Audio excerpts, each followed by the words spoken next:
Namaste. Welcome to this global online Ramlila festival. It's the first of its kind in the world.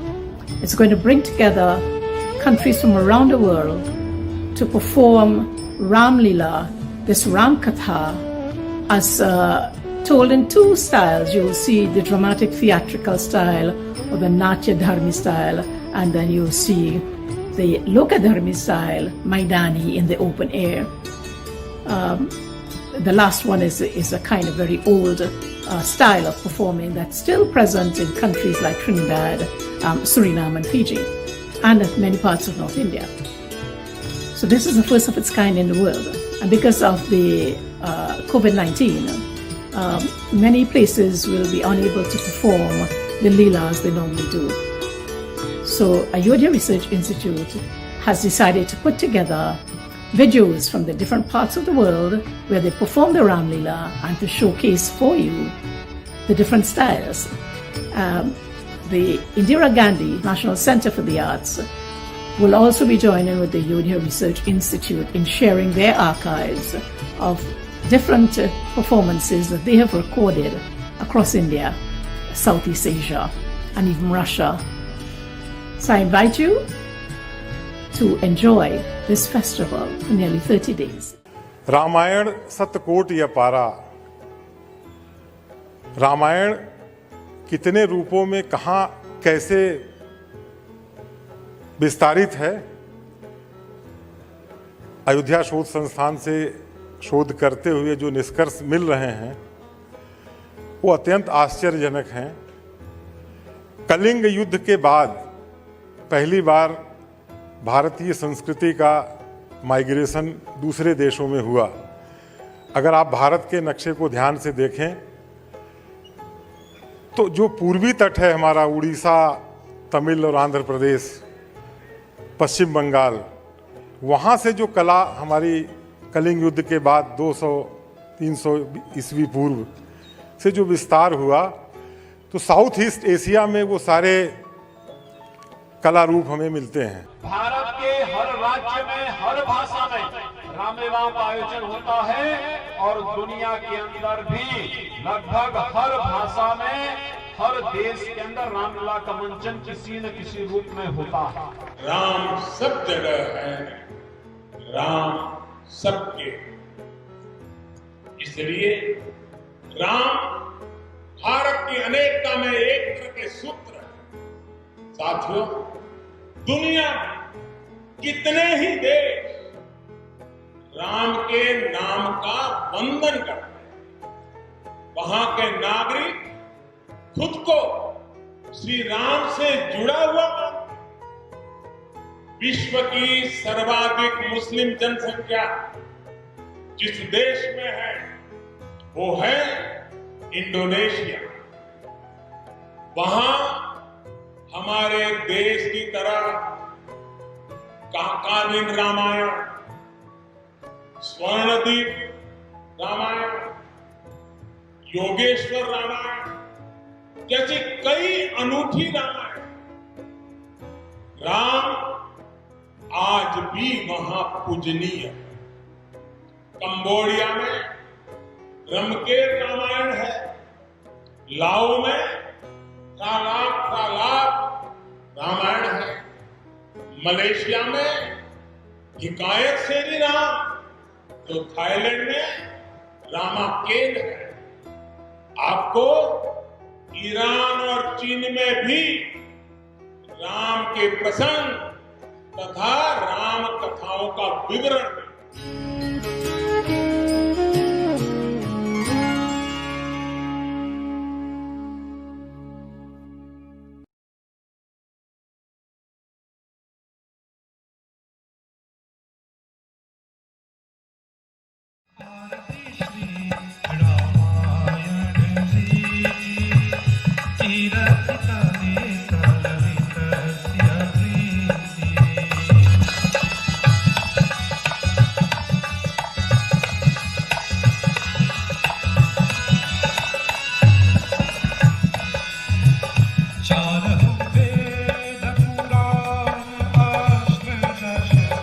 Chahu शास्त्र सब ग्रंथ विपुल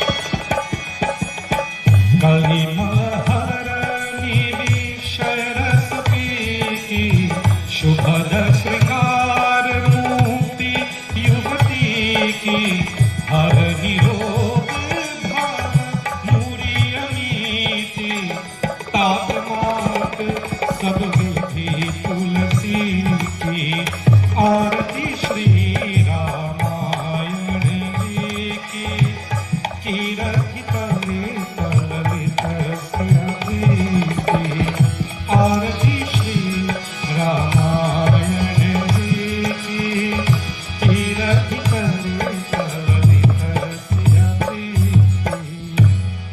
So as we prepare to begin the Leela of Bhagavan Shri Ram, let's all join in invocation prayer and mantras. Om Shri Ganeshaya Namaha. Om Shri Saraswatyai Namaha. Om Shri Guru Charana Kamalebhyo Namaha. Nagendraharaya Trilochanaya Bhashmangaragaya Maheshwaraya Nityaya Shudhaya Digambaraya Tasmai Nakaraya Namah Shivaya Ramaya Ramabhadraya Ramachandraya Vedase Raghunathaya Nathaya Sitaya Pate Namaha. अतुलित बलधामं हेमशैलाभदेहं धनुजवन कृशानं ज्ञानिनामाग्रगण्यं सकल गुरुनिधानं वानराणामधीशं रघुवरदूतं वातजातं नमामि. ॐ शान्तिः शान्तिः शान्तिः. श्यावर रामचंद्र भगवान की, बजरंग बली पवन सुत हनुमान की, वृंदावन कृष्ण चंद्र की, हर हर महादेव की, श्री सत्य सनातन धर्म की. Our Leela begins today from that point in time where Ravan, Kumkaran and Vibhishan will now make preparations to sit together and to worship Lord Brahma Vaja.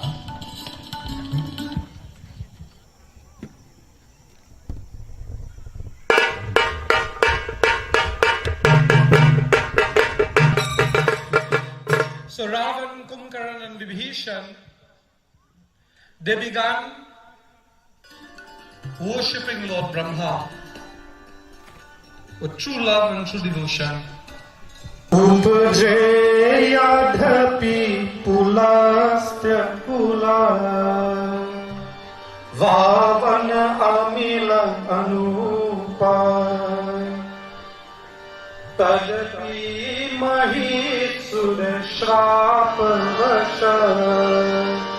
भय सकल अधरूप सियावर रामचंद्र जी की जय शरणम. Ravan, Kumkaran and Vibhishan, they worshipped Brahma. And although they were born from the Pulas lineage, holy and pure and incomparable, because of the shrap pronounced upon them by Brahmins, they were all the embodiments of sin.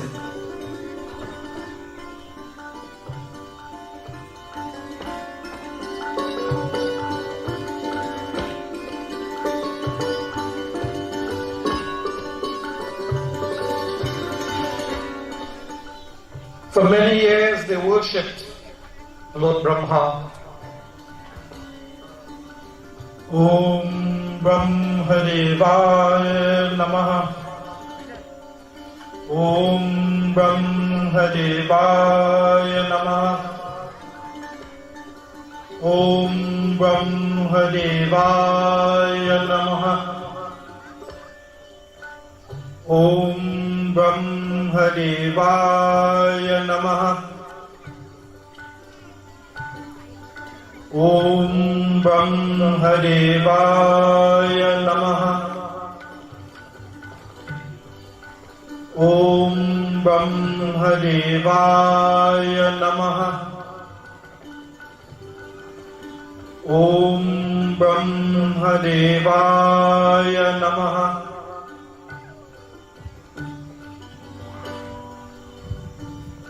In this regard, they worshipped Lord Brahma for many, many years. So much so that the creator of the universe was very much pleased with them.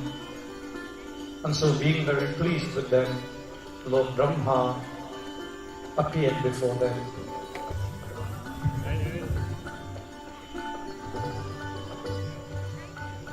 And so both Ravan, Kumbhakaran, and along with Vibhishan, seeing Lord Brahma before them, they bowed in reverence to his lotus feet.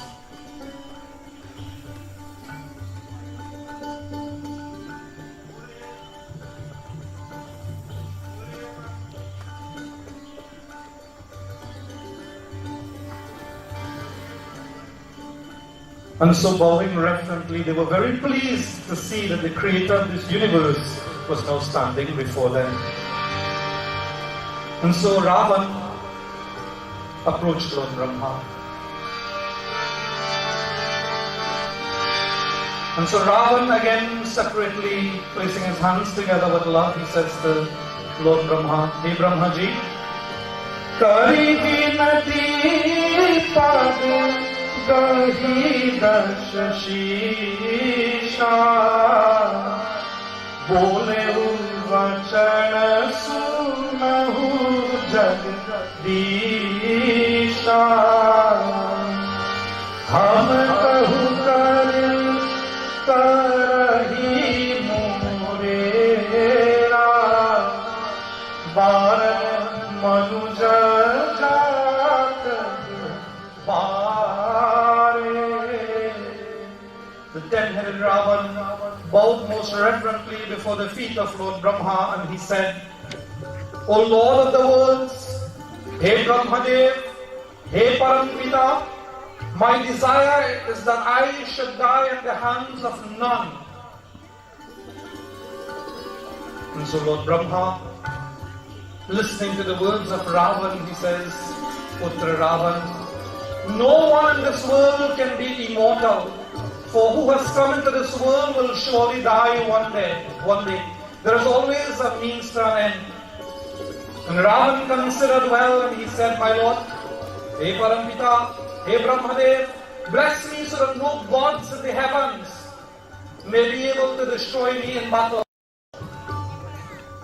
Bless me so that I will become all powerful. No demon must be as powerful as I. And then bless me, O Lord, with the exception of monkeys or men, these two species, no one must be able to destroy me in battle." Lord Brahma, listening to the words of Ravan, Brahmaji, the creator of this universe, blessed Ravan, saying, "So be it." Ravan was filled with joy to receive that blessing. Ek maas tum bare tap ki ha, mai Brahma mani tehi bar din ha, puni Prabhu kumbhakaran bhayahu, tehi lo kahi man vish bhayahu. And so Lord Brahma, after granting Ravan his boon, he said, "So be it." The Lord was pleased, and then Kumbhakaran approached Lord Brahma. And again bowing, Kumbhakaran, bowing to the feet of Lord Brahma with true love and devotion.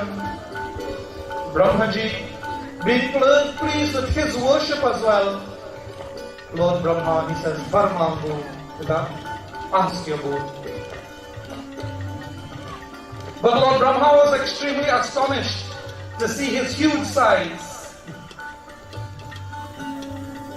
And Lord Brahma, he said to himself that should this demon have his wish to eat for 6 months,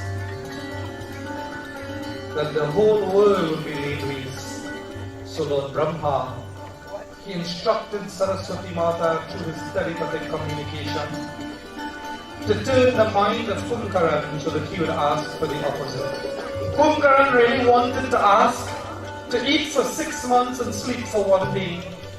But because Devi Saraswati corrupted his mind, Kumkaran, he said, Lord, He Parampita, O Brahmaji, bless me, Lord, so that I may eat for 1 day and sleep for 6 months.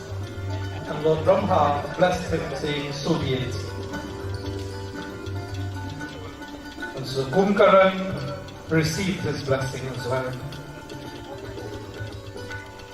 And after acquiring his womb, Vibhishan approached the creator of this universe. Gaya Vibhishan Pasatabar Kaha Putra Varmanga Tehi Mangavu Bhagavanta Pada Kamalam Kamalam Anuraga Syavar Ramachandra Ji ki Jai Sharanam. And so Lord Brahma, he turns to Vibhishan and he says, O Vibhishan, Varmandu, ask for your boon. And Vibhishan, placing his hands together, he says, my Lord, I beg that you grant me eternal devotion to the lotus feet of the Lord. And Lord Brahma was very much pleased. So much so that Lord Brahma gave his blessings to Vibhishan with joy. Boliye Syavar Ramachandra ki Jai. And so having granted Ravan, Kumkaran and Vibhishan their boons, we now witness Ravan, Kumkaran and Vibhishan returning to their homes in Lanka as Lord Brahma will return to the heavenly realm. Bhaja.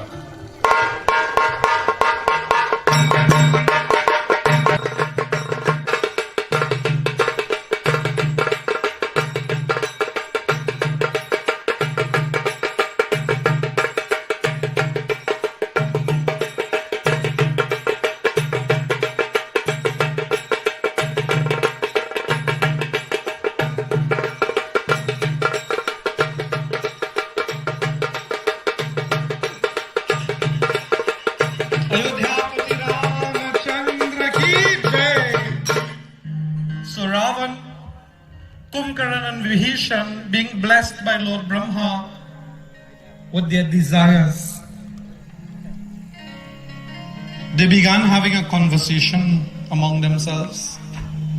But Ravan, he knew well that in the middle of the ocean there was a three-peaked mountain called Trikunda, brought into being by Lord Brahma himself. It was beautiful beyond description, he said to his brothers.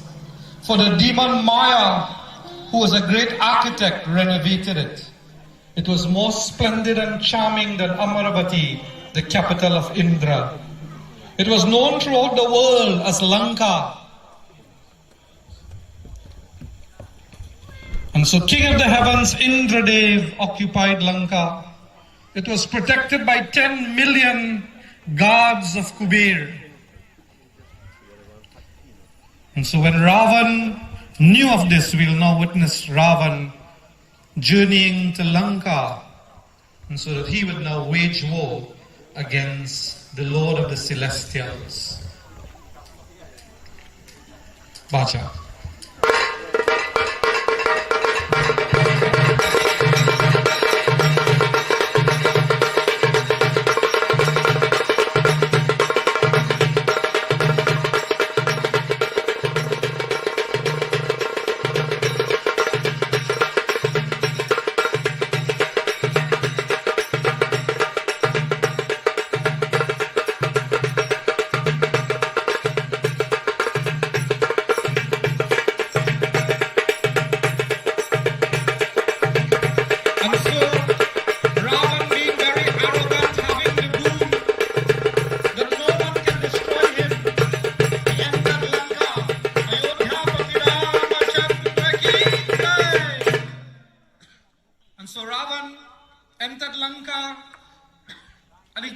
approached the Lord of the Celestials, calling out to him.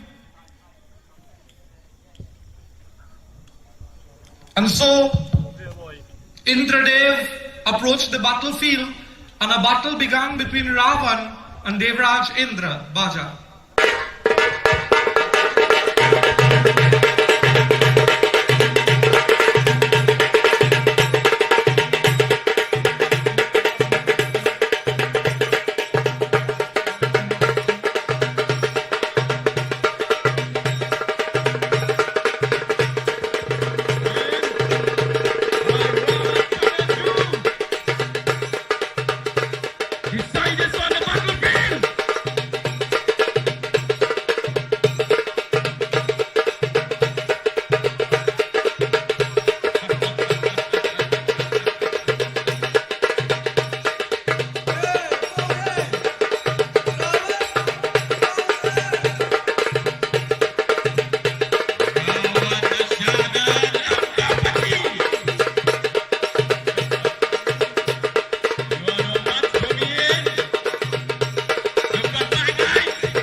He now sat upon the throne of Lanka.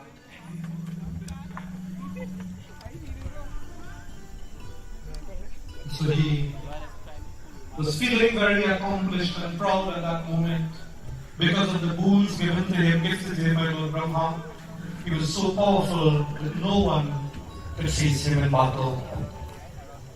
And so Ravan, he surveyed the entire city.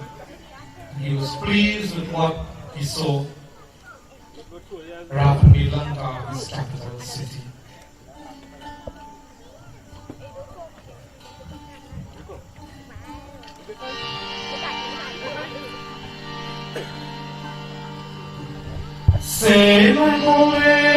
की सहज अभिमानी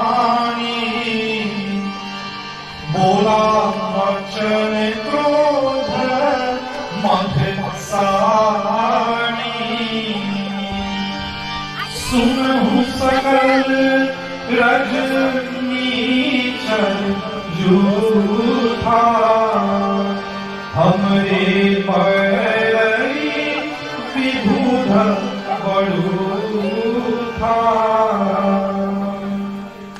One day, the 10-headed Ravan was seated on a throne in the court, and Ravan, with ego, he spoke words of wrath and arrogance.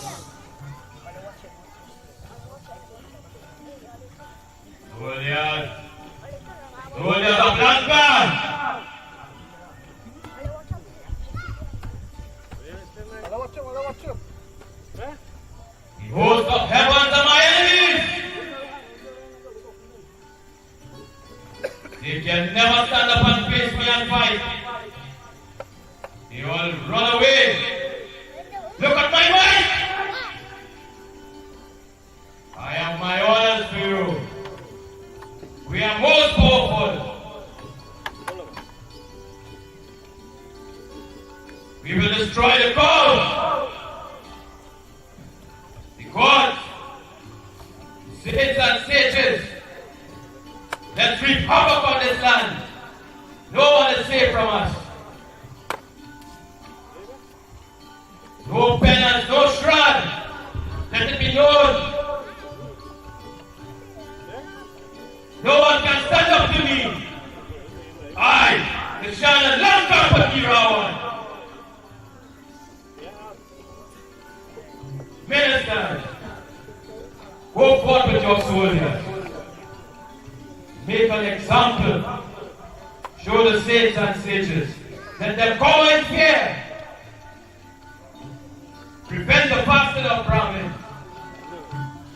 Destroy the young men. Stop all puja. No job. No meditation. And we will rule this land.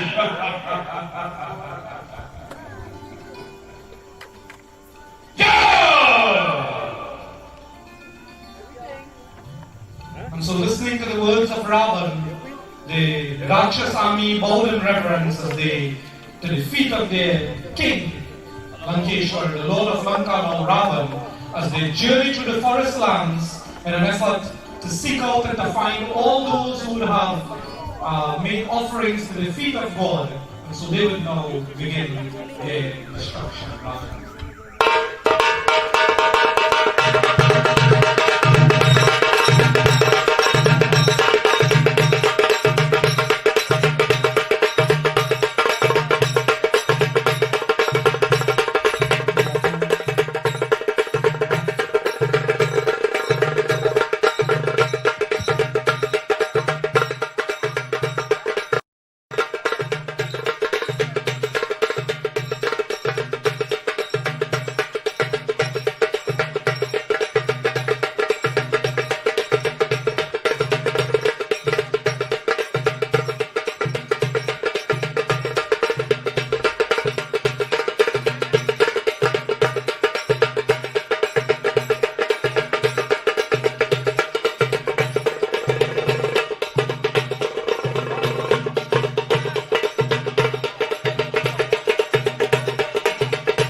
It is Ravan's request that we take our part. We have to do.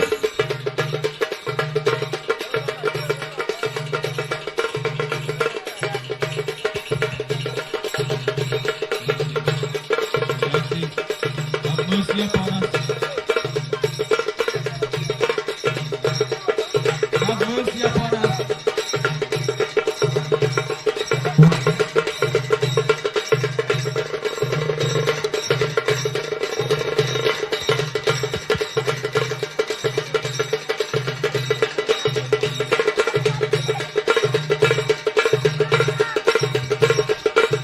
So the demons began destroying the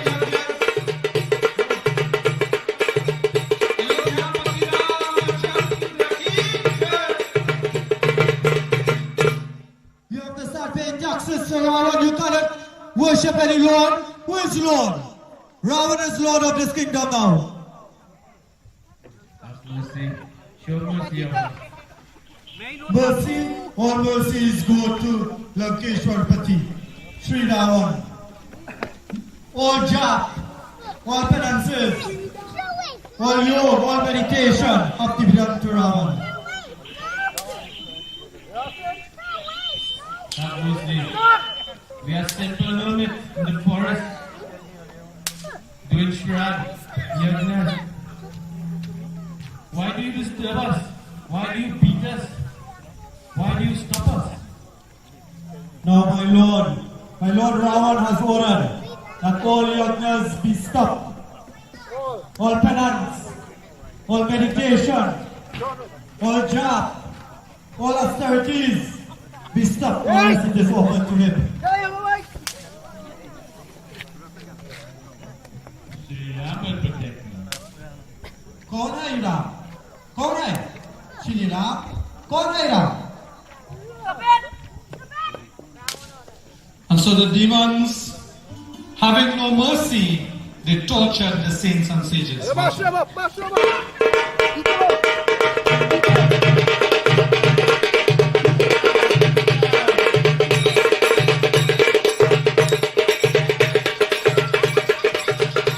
जेहि विधि होई धर्म निर्मूला, सो सब करहि वेद प्रतिकूला।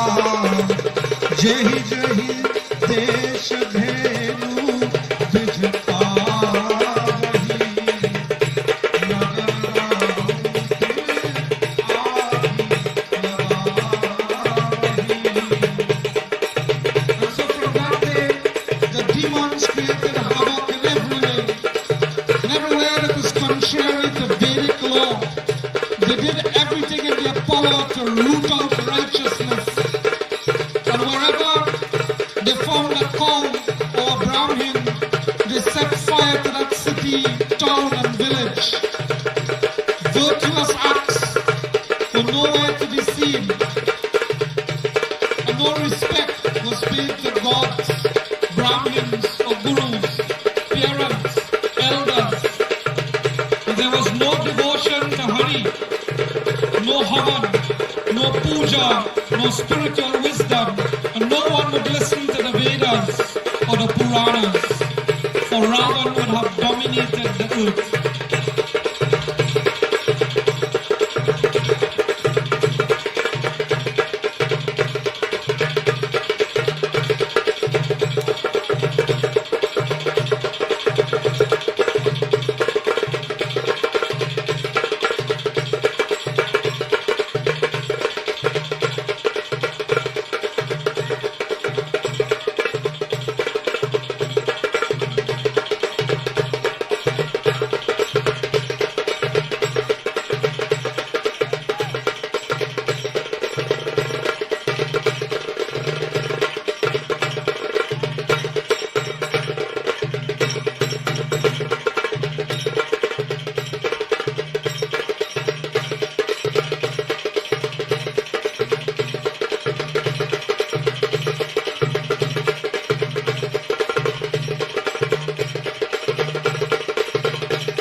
No more, no more, no more. No more austerities. No more jap. No more devotions.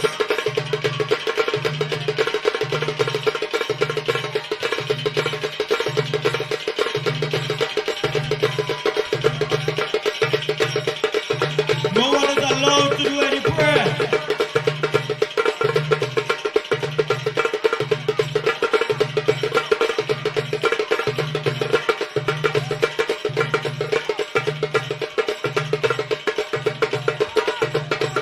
So having disturbed the pujas, the havan, the prayer by the rishis and the munis, the demons all returned to Lanka.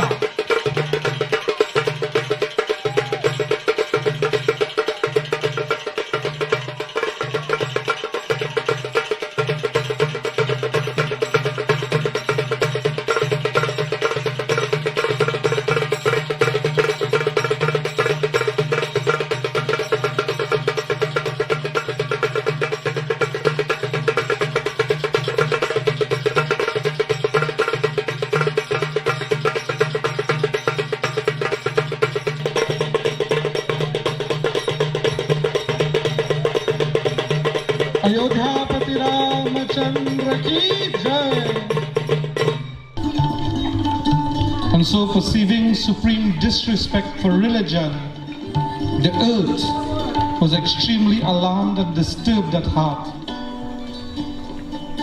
And she thought that the weight of the mountains and the rivers and the oceans is not so heavy as the wages of sins.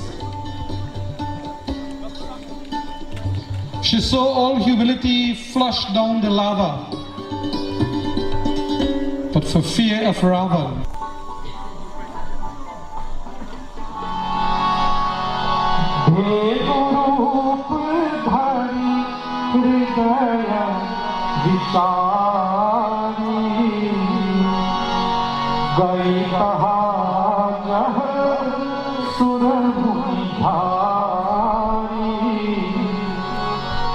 निज संताप सुनाए रोई काहू पे कछु काज न होई. And so Prithvi Devi Mata, unable to bear the burdens of sin committed by Ravan and his kind, she took the form of a cow and she journeyed to that spot where the Devtas and Sages, where the Sages were now residing. And with tears in her eyes, Dharati Mata, the goddess of the earth, Dharati Mata, the goddess of the earth, she approached them. And the sages all recognized her. The sages all recognized her, and realizing that she was really Prithvi, the goddess of the earth, and so they bowed most reverently before her. And she told them her tale of woe in a very sad tone. Oh Devtas, I am unable to bear the sin of Ravan and his kind.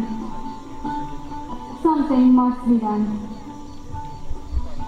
The saints and sages, unable to come up with an answer as to what should be, unable to do anything. Prithvi Mata, the goddess of the earth, and the sages, they now journey to the spot where the Devtas were hiding. Raja.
reverently before the feet of Lord Brahma.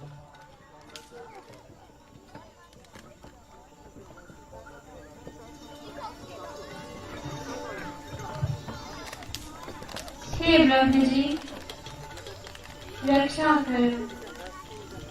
Please protect us. Ravan is so vile and sinful, but I am unable to bear the burden of his sins. Please help me. You would have given him his womb, and therefore you should help us.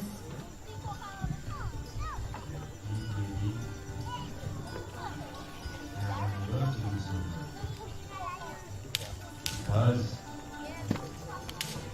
once given a wound, I can take it back. It's impossible. So what can we do? O Parampita, you are the creator of this universe. So find an answer. Devi,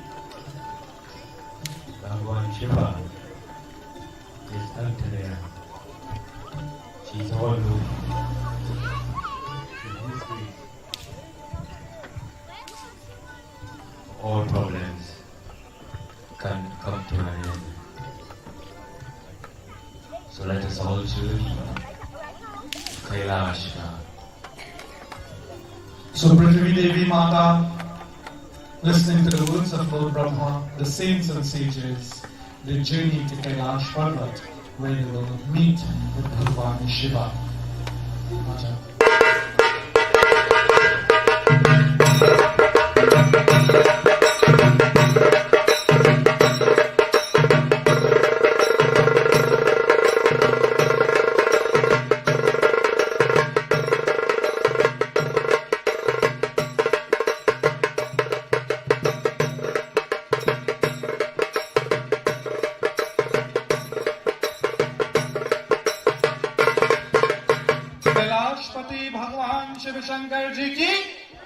And so they all bowed most reverently to the feet of Bhagavan Shiva. Hara Hara Mahadeva ki!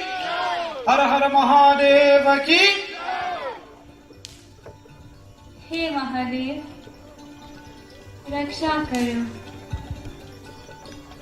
I am unable to live under the conditions or the rule of Ravan. He is tormenting the earth. Too much sin. The rishis and munis cannot do havan, yagya, or pujas. Earth is filled with sin. Raksha karo. Raksha karo. Prabhu, Hey Devi, there can be an answer to your problems. I am unable to say. What we can do is we can all journey to Vaikuntha and meet Bhagwan Mahavishnu. And so Prithvi Mata, the saints, the sages, along with Lord Brahma, the Devatas, along with Bhagavan Shiva, Devi Parvati, they all journeyed to Vaikuntha Lok, where they would meet with Bhagavan Vishnu. Bhaja.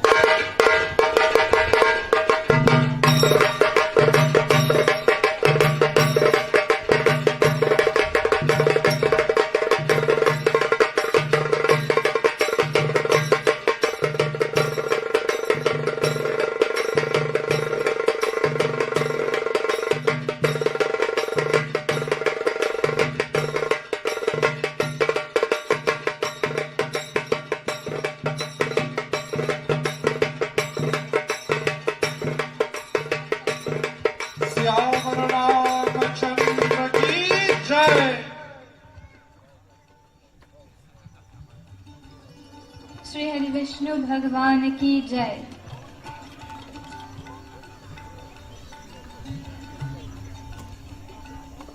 O Prabhu, we are here at your mercy, Lord. Raksha Karo.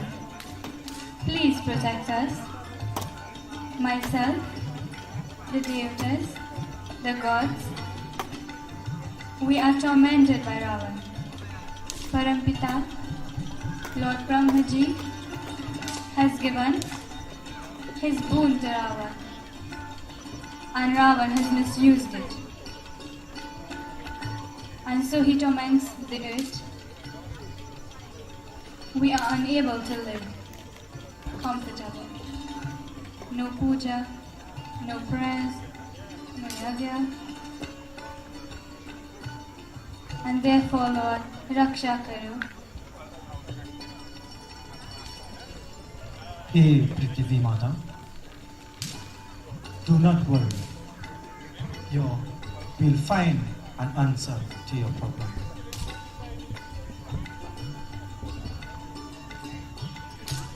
Where does the Lord reside? Bhagwan Shiva thought for a while. And Bhagwan Shiva, he says, Hari Vyapak Sarvantra Samana Prem te pragat hoi main jana. Bhagwan Shiva at that moment he said, Hey Devtagan, Hey Dharati Mata, Hey Rishigan, Rishis and Munis, Devtas, Prithvi Mata.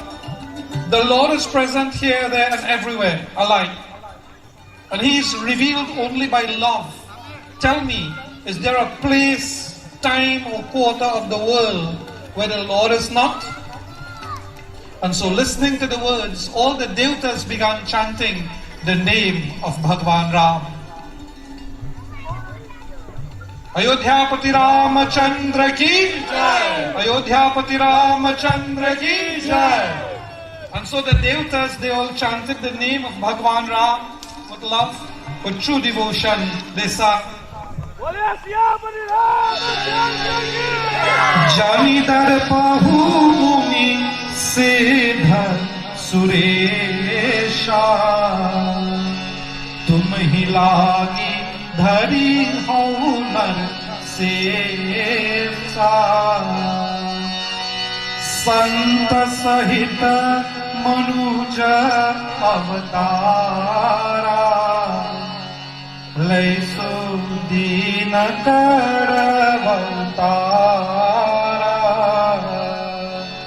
And so they all offered prayer with true love and true devotion to the feet of Hari, chanting the name of Lord Ram with true love and devotion.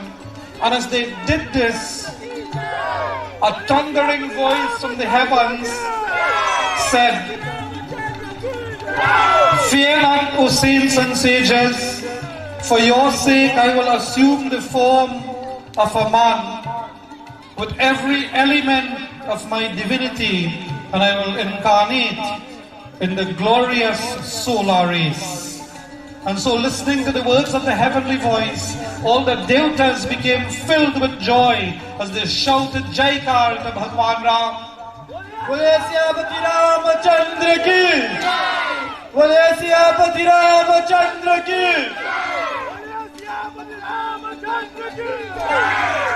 And so the Devtas and the gods were all happy. Why? Because they knew now that there's solution to their problems. In that God will now assume his human form, because Ravan can die at the hands of none except mortal man and monkeys. And the Devtas will all assume the form of Vanaras and live in the forest to destroy Ravan. So they knew now, the Devtas, the gods knew that Ravan will be destroyed. And so they all bowed in reverence to the feet of Lord Brahma, Lord Vishnu and Bhagavan Shiva as they return to their homes. Bhajan.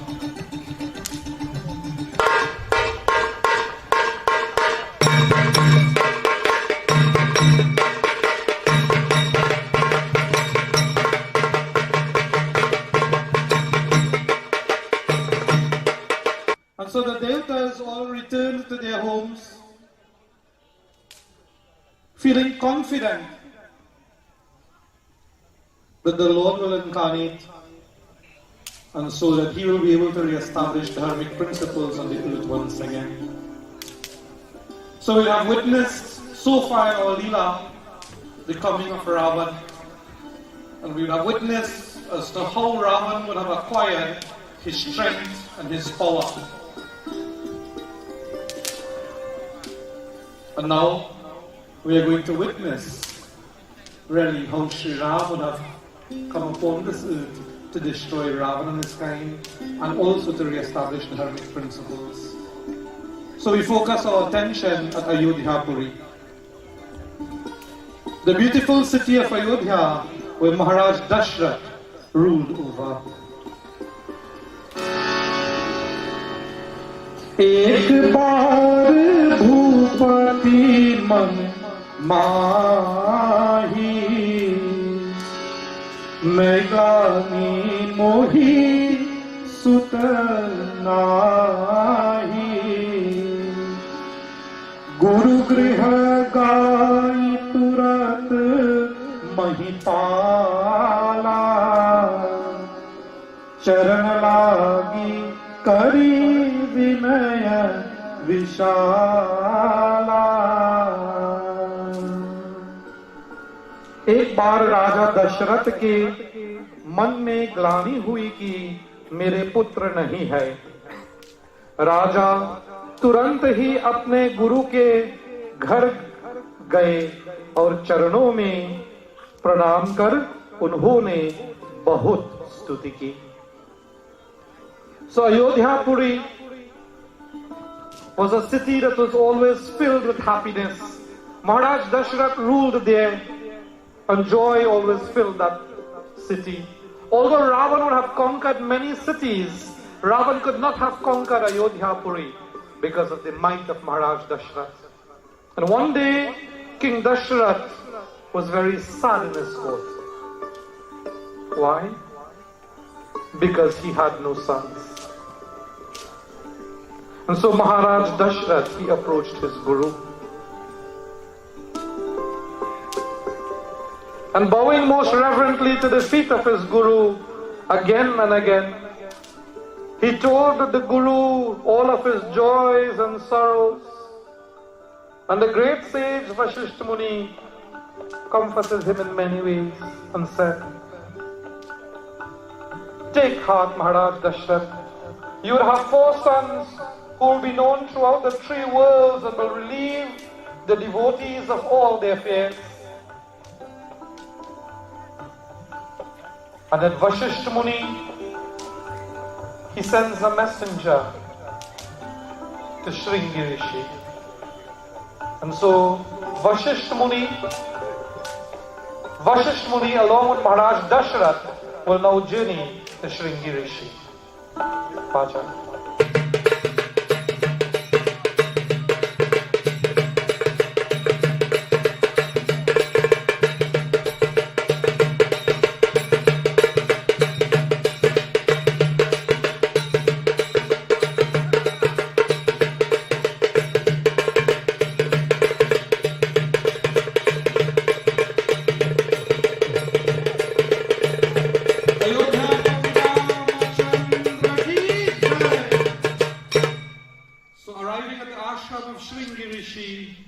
They paid their respects to each other. Pranam Rishivar.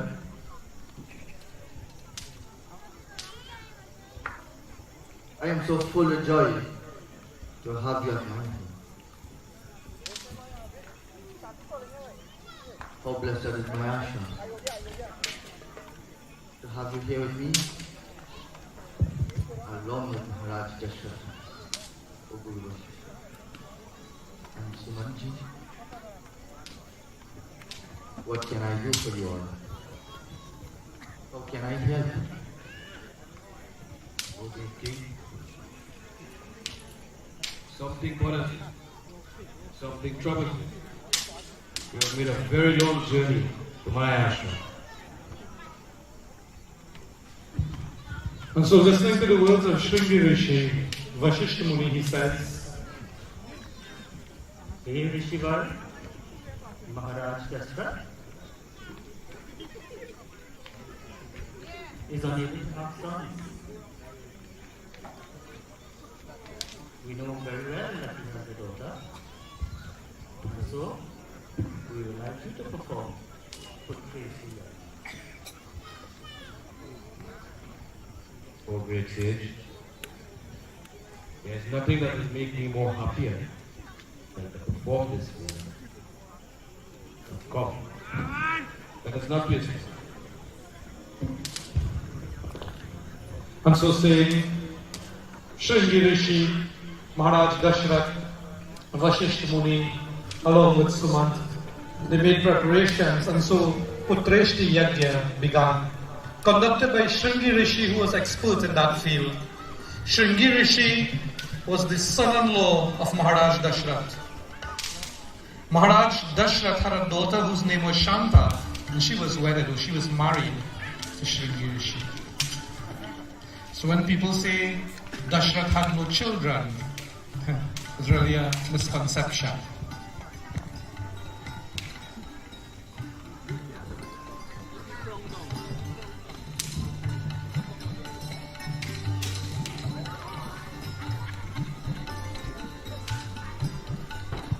And so Shringi Rishi invoked Agni Devta and he began the performance of Putreshti Yajna. भर्गो देवस्या धीमहि धियो यो न प्रचोदयात् ओम भूर्भुवस्सुः तत्सवितुर्वरेण्यं भर्गो देवस्या धीमहि धियो यो न प्रचोदयात् ओम भूर्भुवस्सुः तत्सवितुर्वरेण्यं भर्गो देवस्या धीमहि धियो यो न प्रचोदयात्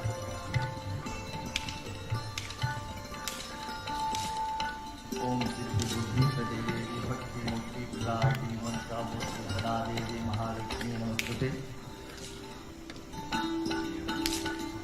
ओम त्र्यंबकं यजामहे सुगन्धिपुष्टिवर्धनम् उर्वारुकमेवा वन्दना मृत्युर्मुक्षमामृतात् ओम त्र्यंबकं यजामहे सुगन्धिपुष्टिवर्धनम् उर्वारुकमेवा वन्दना मृत्युर्मुक्षमामृतात्।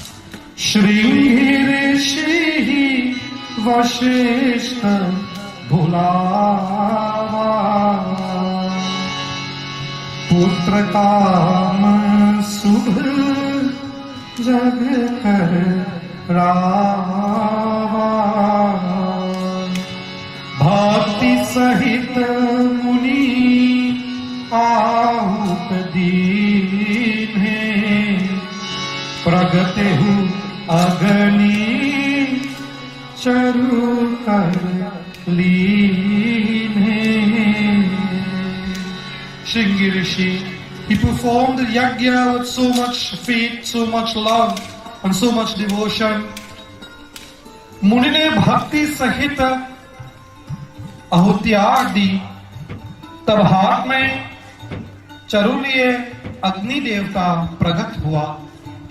So much love was put into that yajna, so much faith was put into that yajna, that the god of fire himself, Agni Devta, came out of the fire holding a pot of kheer in his hands. And the fire god, he said to Shringi Rishi, जो वशिष्ठ कछ हृदय विचारा सकल काजु भाव सिद्ध तुम्हारा यही हविमाति देहु नृप जाई जहाँ जोग जेहि भाग बनाई. Agni Devta, the god of fire, says, whatever Vasishtha Muni had purposed for you is fully accomplished. O Maharaj Dashrath, take this offering, O king, and divide it and distribute it in parts as you see fit to your queens, and certainly you would have sons. And so Agni Devta blessed Maharaj Dashrath and returned back into the fire. तब सारी सभा को समझाकर अग्निदेव उन तक धरना हो गया. Everyone was filled with joy. The king was transported himself with joy. And again he bowed to Shringi Rishi, Maharaj, Guru Vasishta. Being filled with joy, the king, he now journeys to Ayodhya Puri, where he would meet his queen Spacha.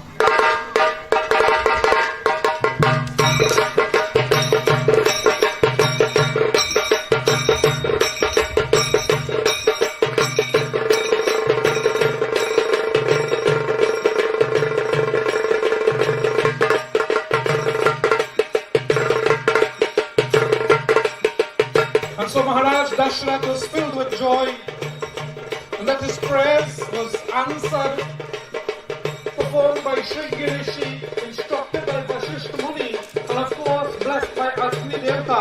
Maharaj Dashrath, being filled with joy, he returns to his queens Kekai, Kausalya and Sumitra. Ayodhya Pati Ramachandra ki. The king at once he journeyed to his wives.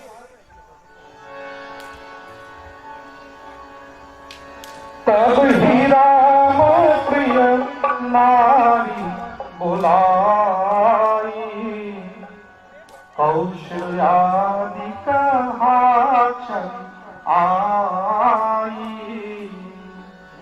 अर्घ्य सभा कौशल्या उभय भागी अधेकर दीन्हा. And so Maharaj Dashrath, being filled with joy, he journeyed there, and so he divided the kheer into half, and he gave half to Kaushalya Mata.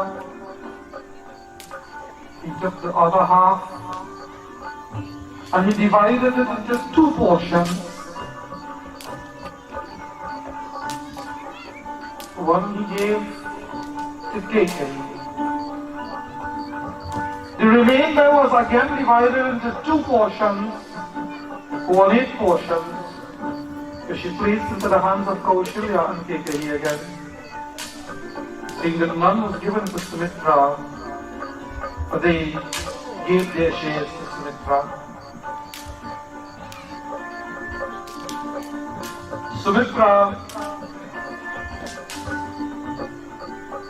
and so the queens partook of their shares, but Sumitra decided that she will have a bath, and so she partook of 1/8 of her share, and she decided to place the other portion on her window ledge and then go to have a bath. And so placing it on the window ledge, we'll now witness Pavandev, the Lord of the Wind. Assuming the form of a golden robe, Pavandev enters into the chambers of Sumitra. In that form, will snatch the key that was placed on the window ledge.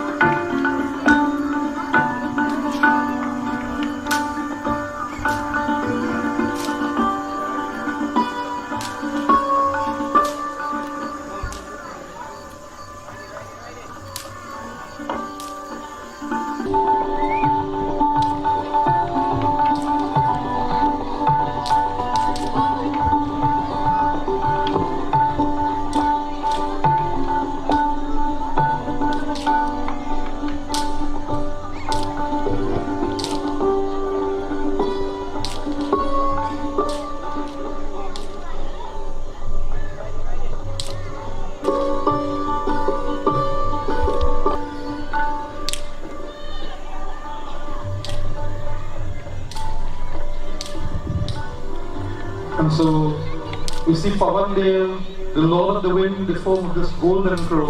He's journeying to the forest lands and he's taking the key to Anjani. Anjani, who was called Bunchisthala in her previous birth, because of a shrap given to her by Matan Rishi, she was really an Apsara, a singer in the heavenly realm whose name was Bunchisthala. And so she was now in the form of Anjaniya, which is a Vanar, a human with a monkey's face, as we have listened earlier in our Leela. And so Pavan, the Lord of the Wind, transported the kheer to her, and she accepted the kheer. And she partook of that kheer, and by partaking of that kheer, Hanumanji came into being. Meanwhile, in the city of Ayodhya, happiness prevailed. Why? Because Kekehi, Kaushalya Mata, and Sumitra Mata appeared to be pregnant. And when I say appeared to be pregnant, they were not really pregnant. Bhagavan did not come from the womb. He did not take birth as a mortal man, rather so that he manifested. So they appeared as though they were now pregnant. And so,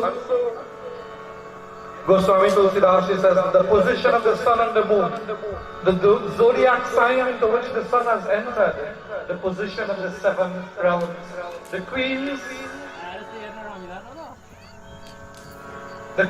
all went into labor. Maharaj Dashrath was anxiously awaiting the news of his queens giving birth to his sons. For the birth of Sri Ram is like the source of delight to everyone in this world. And then Guru Vasishtha had some conversations with Maharaj Dashrath to calm his nerves, saying that a child will be born to you soon. And just then,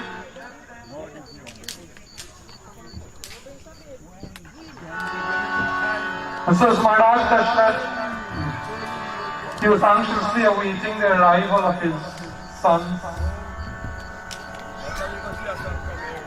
The city itself was filled with joy, filled with devotion. For everyone would love to see the coming of Sri Ram. And just then Maharaj Dashrath received news that Kaushalya Mata has brought into this world a beautiful son. That Kekehi Mata has brought into this world another son.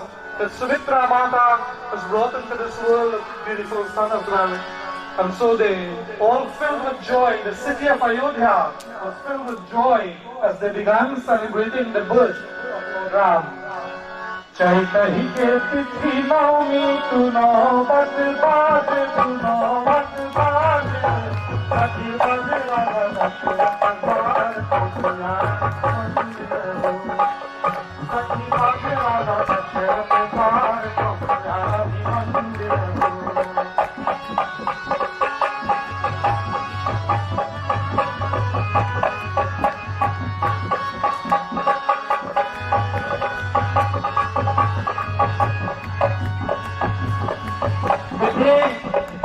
assumed the length of a month, but no one was observing the mystery. The sun stood motionless in his chariot, then how could there be night?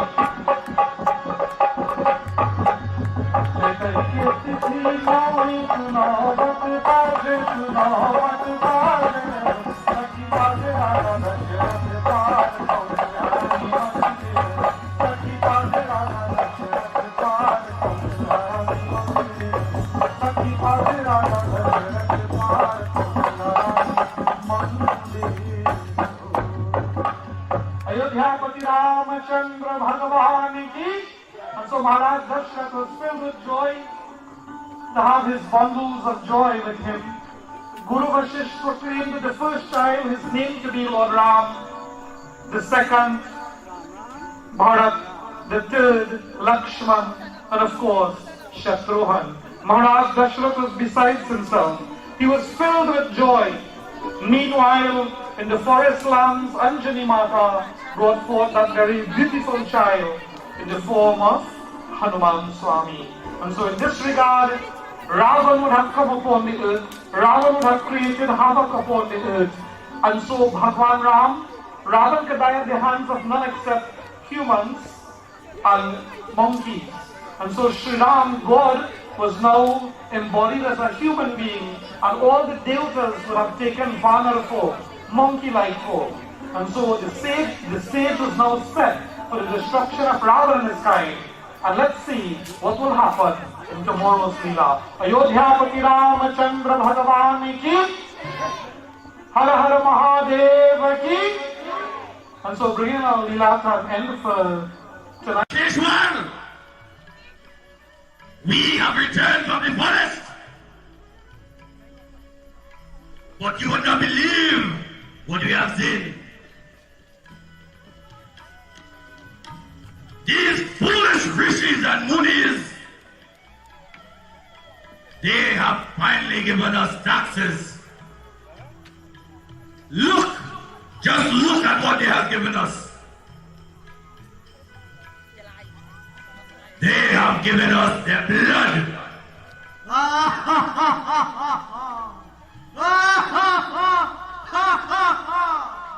Blood?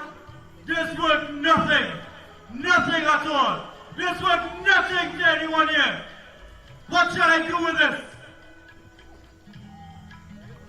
Ravan, realizing that the rishis and the munis would have given to him their blood, he was considering, he was thinking what should be done with this. And just then, Mandodari approached Ravan. Mandodari approached her lord and she bowed most lovingly before his feet.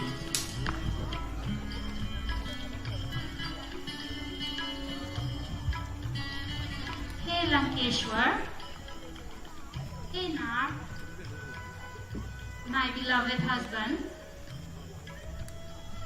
it is not wise to keep this in Lanka. It is foul. It is indeed a sin to have the blood of saints and sages. What do you mean? This can't do us nothing here. Mandodari, get some sense, man. This thing was nothing here. What can this blood do? Women are all weak by nature. Behave, get some strength. Believe. Believe in your king. My lord, it is not dharma. It is not right to have the blood of the rishis and munis. No good will come of this. In fact, Lanka will fall. Mandodari, watch your tongue. Watch your tongue. Look at my arms. Look at my strength. Who dare challenge me? There's no one, not even in the heavens, can challenge me. Again, this blood worth nothing to us. Mandodari, if you are so frightened, you keep this jar. You keep this blood. And so saying, Ravan gave it to Mandodari, and Ravan left the palace chamber. Of the Panch Kanyas, the 5 women that are adorned in Sanatan Dharma, Mandodari is one. And Mandodari was truly a woman of Dharma, and she knew that this will spell destruction for her lord. So Mandodari, she summons Adar. She summons one of Ravan's messenger. He appeared before his queen, of course bowing to her most reverently, and Mandodari, she says to him, Take this jar far away away from Lanka, so that no harm can come to us, and let no one know of this. Please get rid of this as quickly as possible. And so the Divan bowed in reverence before Mandodari as he takes the jar and he journeys far away from the city of Lanka, Baja.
Containing the blood of the rishis and the munis, he returns to the city of Lanka, and we take a look at the city of Ayodhya of Janakpur, where the Jar was buried.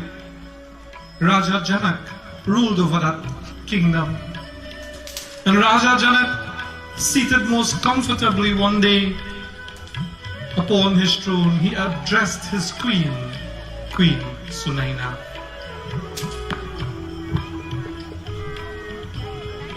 Oh, my loving Sunaina, my most beautiful wife,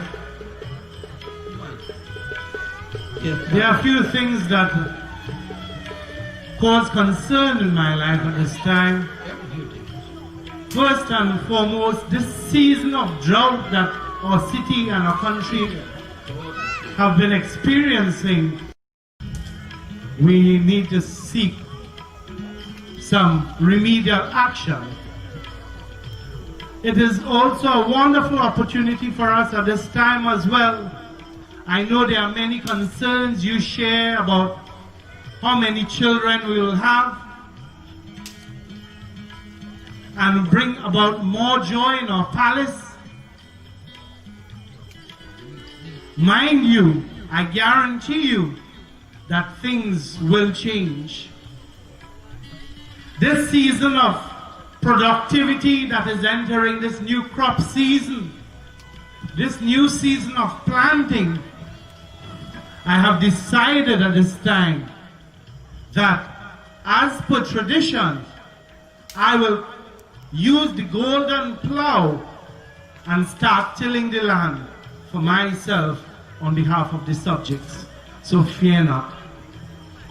And Sunaina, listening to the words of her lord, Raja Janak, Sunaina says, My lord, you have done well. You know that I'll support you always.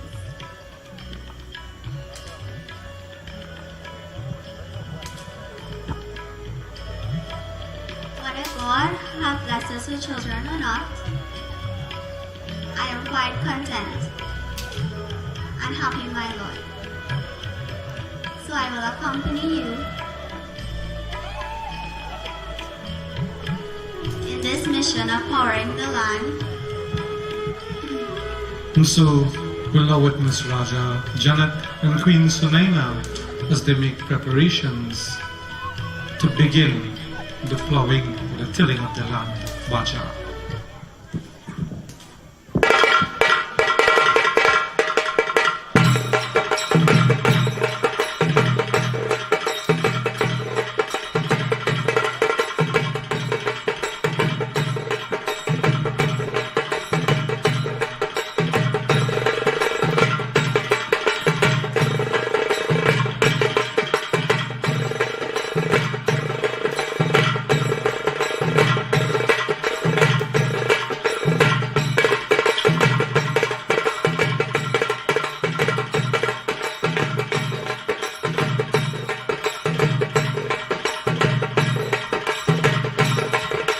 So it was customary in Janakpur at the beginning of every new season, when the land was to be prepared for planting, the Raja Janak himself will use the golden plow to begin this process.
Ayodhya Pati Ramachandra ki jai.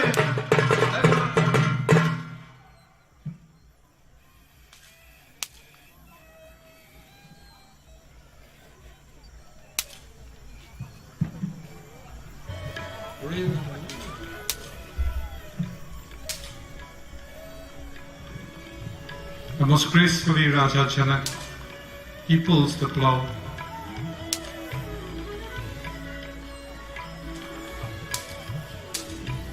The citizens of Janakpur thought that if the king himself would start the plowing process, then the land will yield more crops.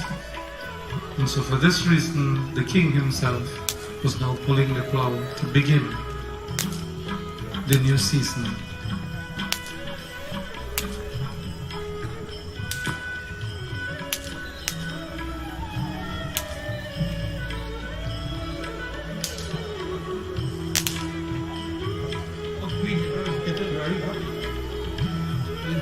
Current period.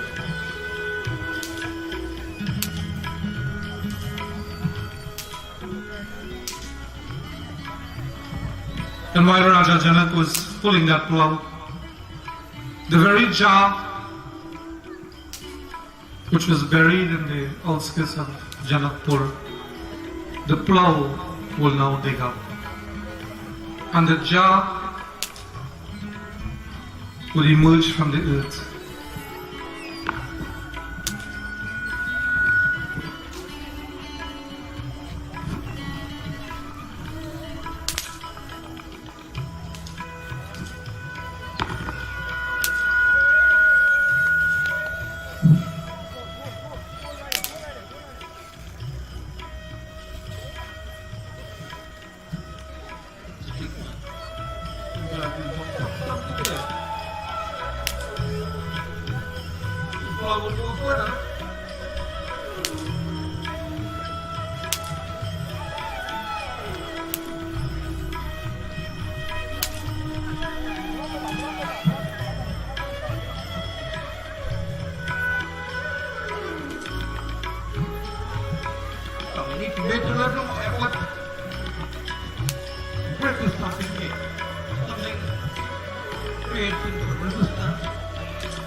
And so the plough hits the jar, and the jar was now broken.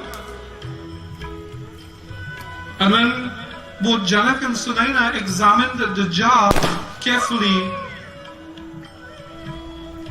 they saw a beautiful baby girl.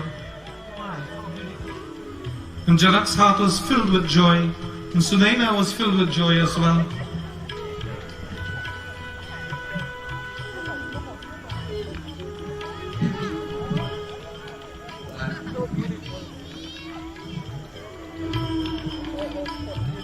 Our good and great luck or fortune really has materialized today, Sunaina.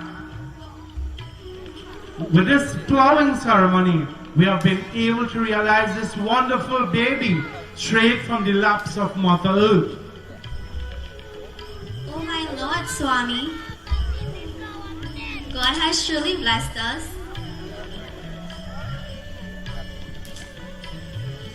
We'll name her Sita.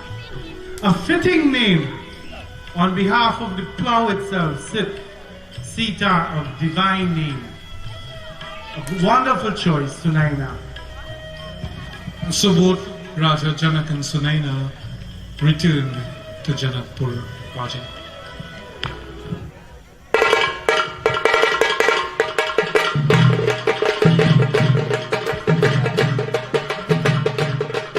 And so on the first day of Sri Ram's Leela, we saw Ravan acquiring his great boon and his power.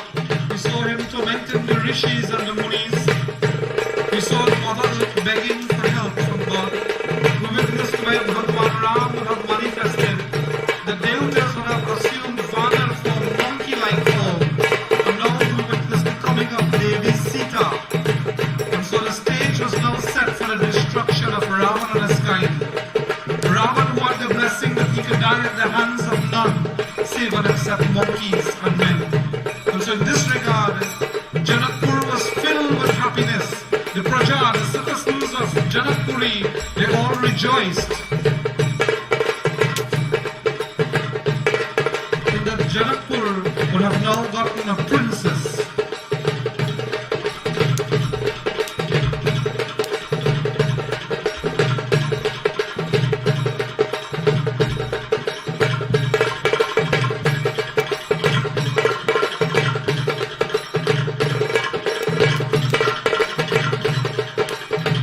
So Janakpur was filled with joy in welcoming the newborn baby into the family, Devi Sita.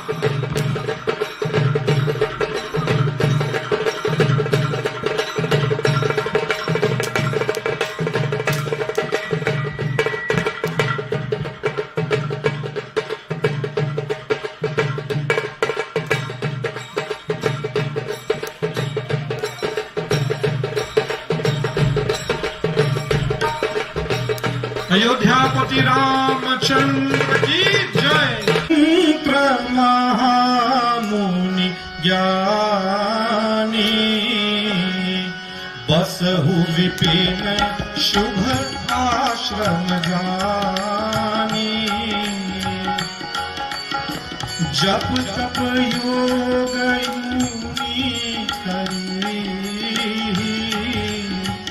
अति मामरीच सुबाहु दरही। सियावर रामचंद्र भगवान की जय। And so as our Leela continues further, deep in the forest lands, the great sage Vishwamitra, he lived. And knowing that place to be a very sacred spot, there he practiced his jap, yoga, he performed his meditation and puja.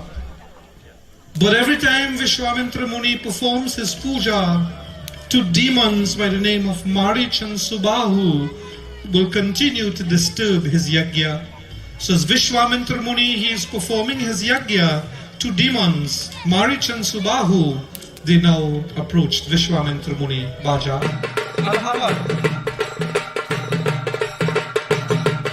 Marich and Subahu, they were very curious as to where that Havan smoke was coming from.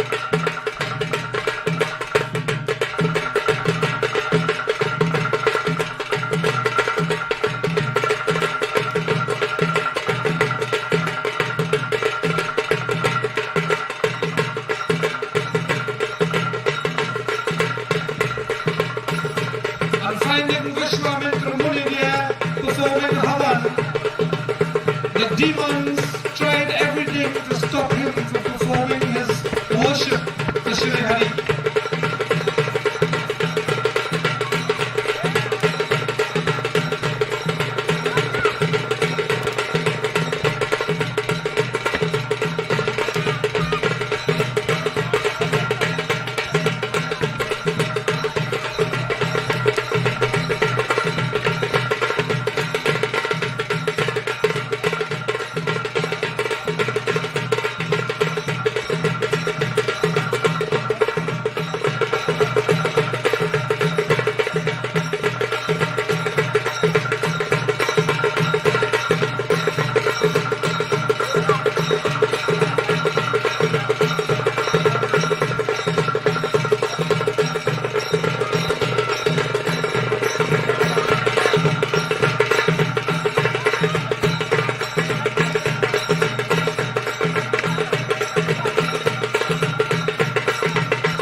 Havan and the Yajna of Vishwamitra Muni, Marichan Subahu returns to Lanka after warning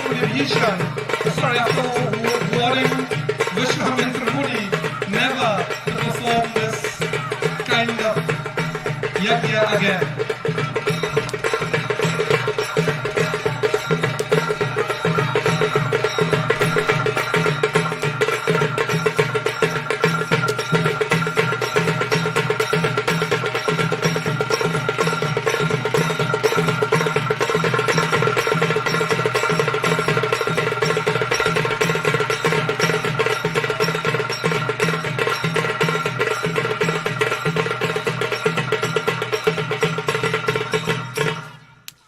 Ayodhyapati Ramachandra Bhagavan ki, and so both Marich and Subahu returned to the city of Lanka.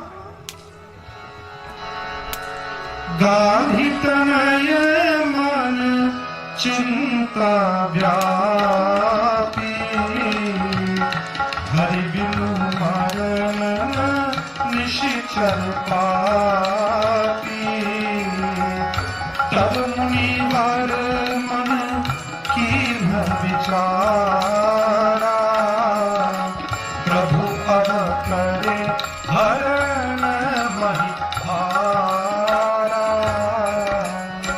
अयोध्यापति Ramchandra भगवान की. And so Vishwamitra Muni was extremely sad at heart.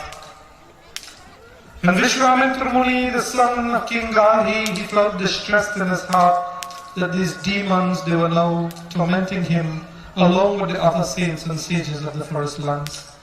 And so thinking of the situation clearly, he realized that the demons cannot be destroyed by mortal man, but can only be destroyed by Bhagwan Ram, who would have manifested himself in the home of Maharaj Dashrath. And so the great sage thought to himself that the Lord has already embodied himself in human form for the destruction of Ravana and his kind.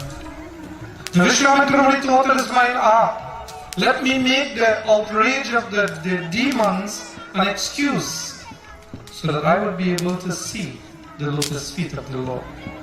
So that I can be able to persuade him to come here with me in the forest lands. Vishwamitra Muni, he thought that I will be able to bless my eyes with the sight of Sri Ram and Lakshman, who is the home of knowledge, dispassion and virtue.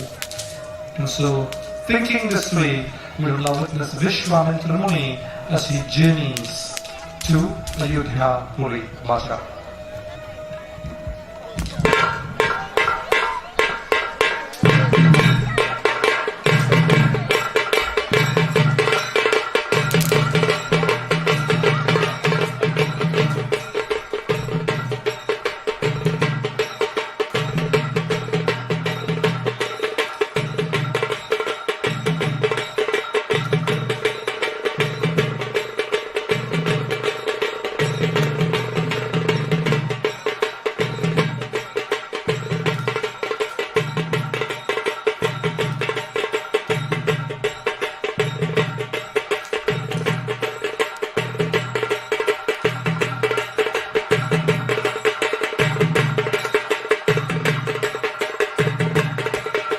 Vishwamitra Muni, he journeys to Ayodhya Puri with the thought in his mind, how would Sri Ram, how will Raja Dashrath react on seeing me?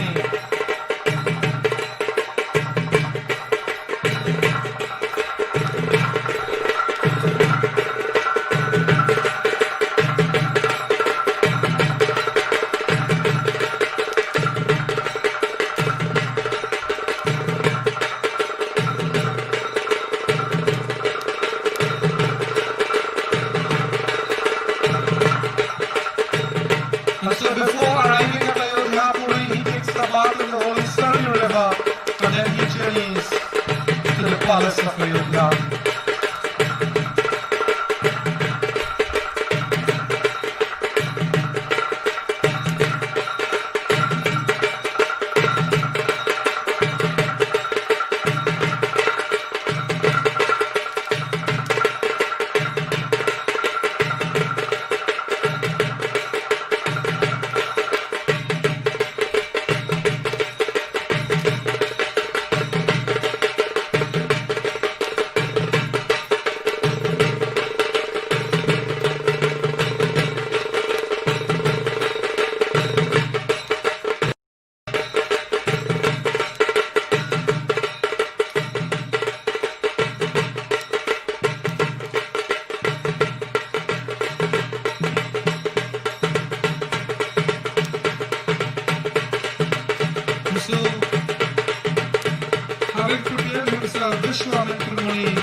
king heard of the sage's visit, he took with him a party of Brahmins, and he approached the great sage and welcomed him into his kingdom.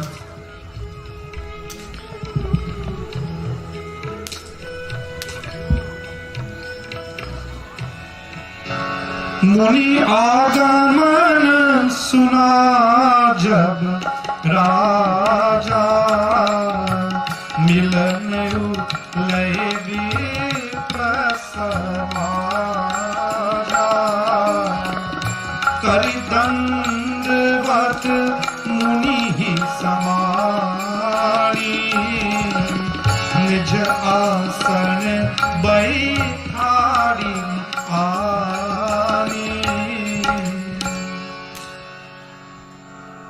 Ayodhya Ramchandra Bhagavan ki jai. Maharaj Dashrath, taking with him a party of Brahmins, he approached the great sage.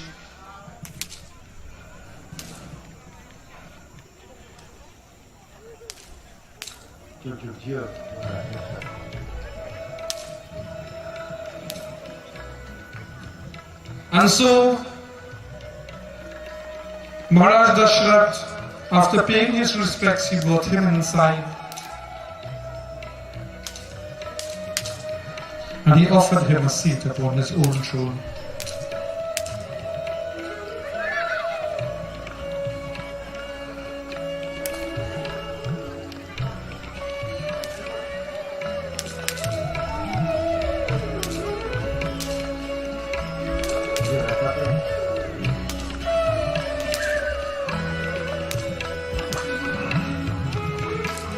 And so he performed his puja, placing him upon his very own throne. Maharaj Dashrath washed his feet.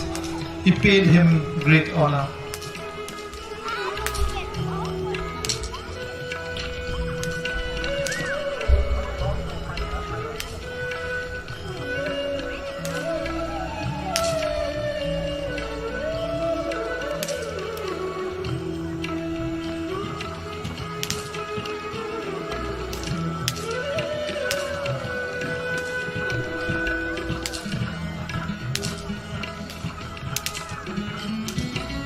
And so Maharaj Dashrath performed his puja, and then after which Maharaj Dashrath placed his hands together and most lovingly he addressed the great sage Vishwamitra Muni.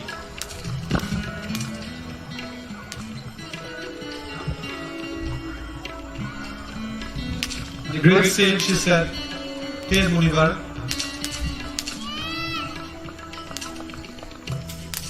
Raja, I'm so happy to be here. The purpose of my coming is that Ravan and his children, all these Rakshasas, is tormenting us in the forest land. We are unable to perform our yajnas, do our meditation and give glory to Bhagavan.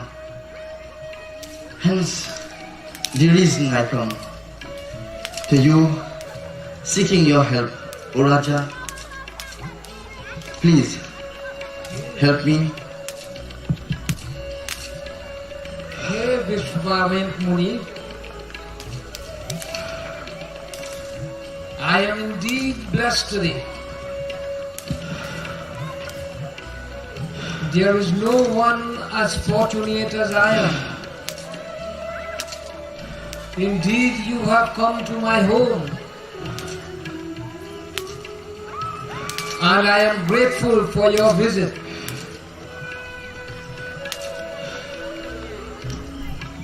Maharaj Dashrath, as any parent would be proud of his children, he sent for Sri Ram and Lakshman. As Maharaj Dashrath sent for Sri Ram and Lakshman, the king was very glad at heart. And so he said to the sage,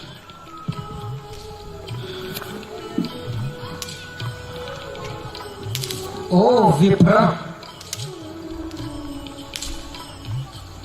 you have never given me this honor. and that you never came to my home. So, there must be a reason for your visit. Tell me, for what reason are you here? And without any delay, I will fulfill your wishes.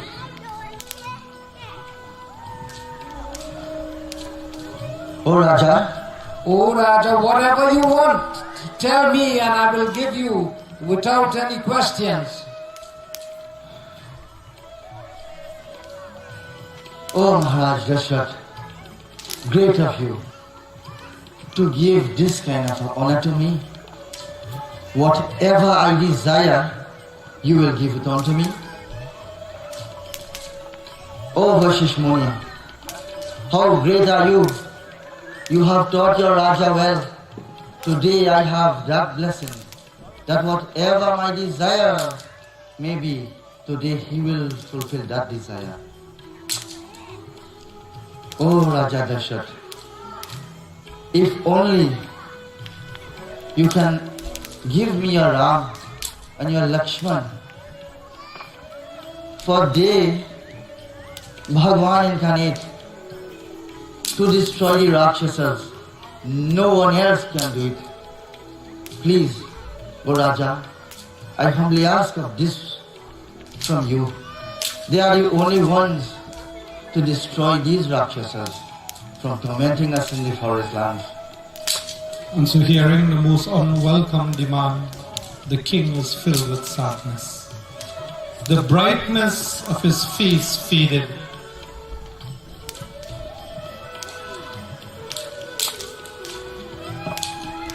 Hey Munivar, I have been blessed with 4 sons in my old age, who I love as my life. How can I part with them?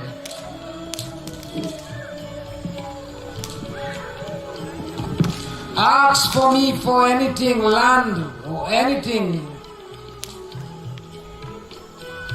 Ask for kingdom, ask for cows, ask for gold, ask for anything. But please, do not ask for my Ram. Saying this, Guru Vashisht, the Guru of the Raghuvansh, approached Maharaj Dashrath.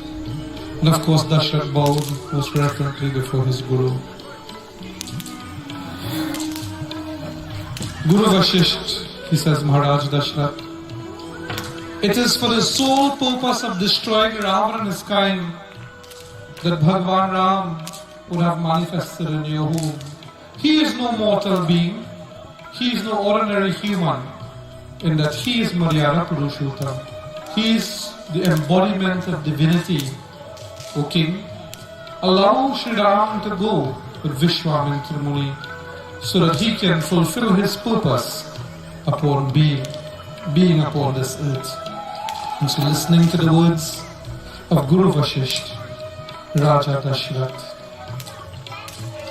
he agreed. Hey Munivar, I entrust Shri Ram and Lakshman in your care and under your protection. I beg of you, O sage, please do not allow any harm to come to them.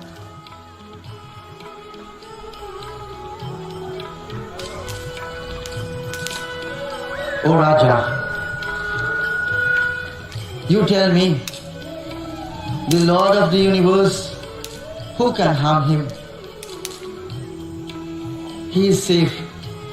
He is here to protect us, O Raja. Then who will protect him? He is the protector of us all, O Raja. Hence the reason why these demons cannot be destroyed by any ordinary mere mortal, besides by the hands of Bhagavan Sri Ram himself.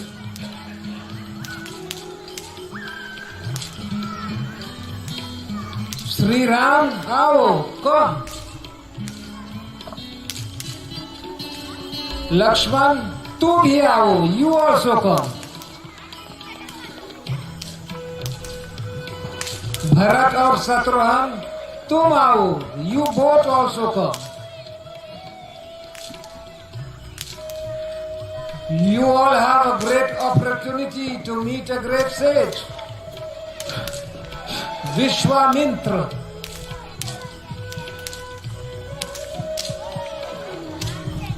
The great sage Vishwamitra Muni was filled with joy to see both Sri Ram and Lakshman as they bowed before him.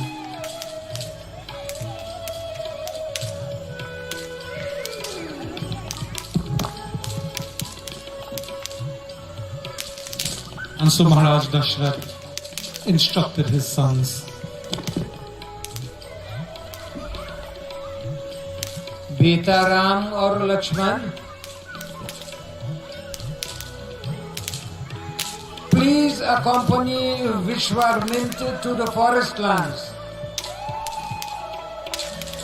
And I beg of you, as Kshatriyas, to always protect them. And so Sri Ram and Lakshman, listening to the words of Maharaj Dashrath, bowed most reverently at the feet of their mothers, Kaikeyi, Kaushalya, Sumitra, and Maharaj Dashrath, as they now make preparations to journey into the forest lands.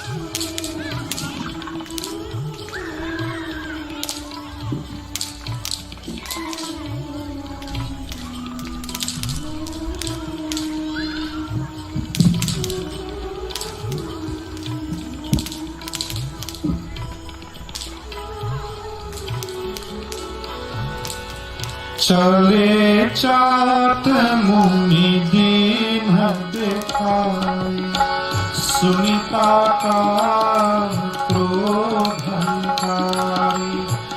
एक ही बाण प्राण हरि की दीन जान रही निज पद दीन सिया पति रामचंद्र जी की जय।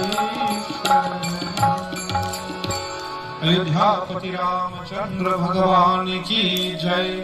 And so in this regard, Bhagavan Ram and Lakshman, they now prepare to leave the city of Ayodhya and to journey with Vishwamitra Muni into the forest lands to protect his yajna bhaja.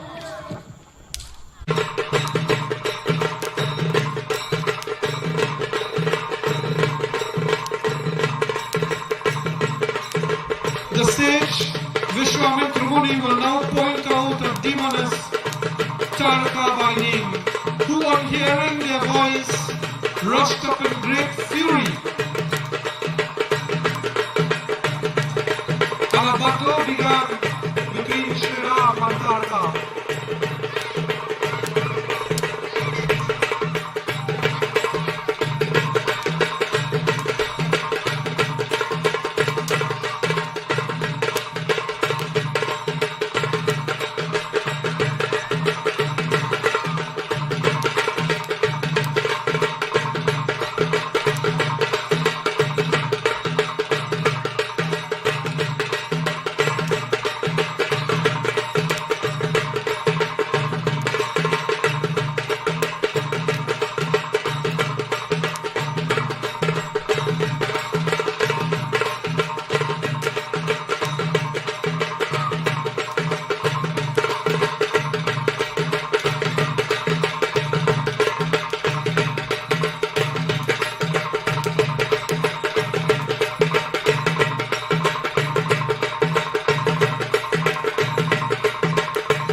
Also, with a single arrow, Sri Ram, he destroys Tarka.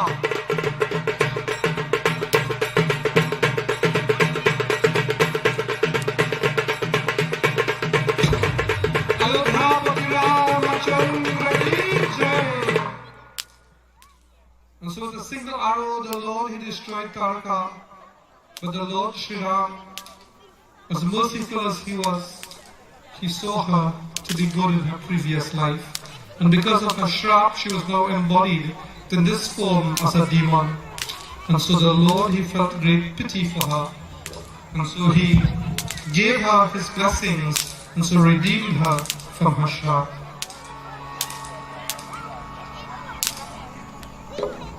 अयोध्यापति Ramchandra भगवान की जय, श्री वृंदावन बिहारी लाल की जय. And so Sri Ram, he returns the Vishwamitra Muni as they journey into the forest lands. Vaja.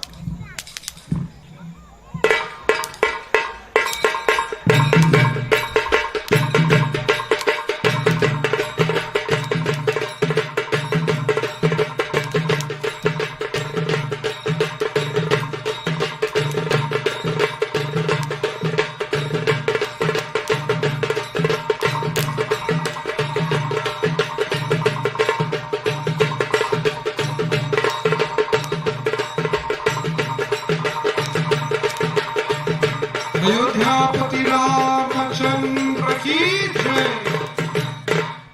And so the great sage Vishwamitra Muni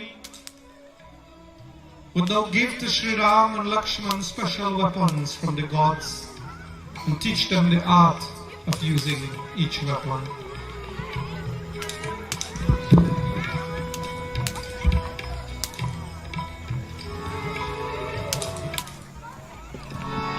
प्रातकाल मुनि सन रघुराई,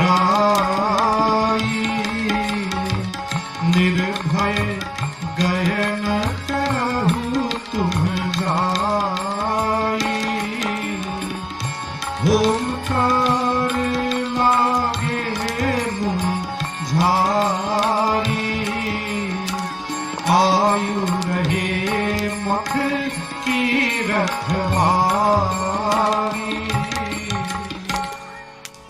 And so Vishwamitra Muni was instructed by the gods in the heavens to keep those weapons. And when Sri Ram embodies himself in human form, that he would be the one to present it to them. The weapons that are capable of destroying the demons of Lanka.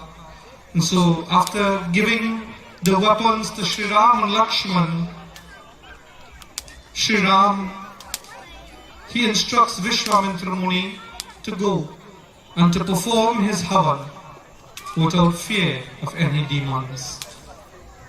And so we'll now witness Vishwamitra Muni making preparations to perform his yajna, while Sri Ram and Lakshman will indeed protect his yajna. Vaja.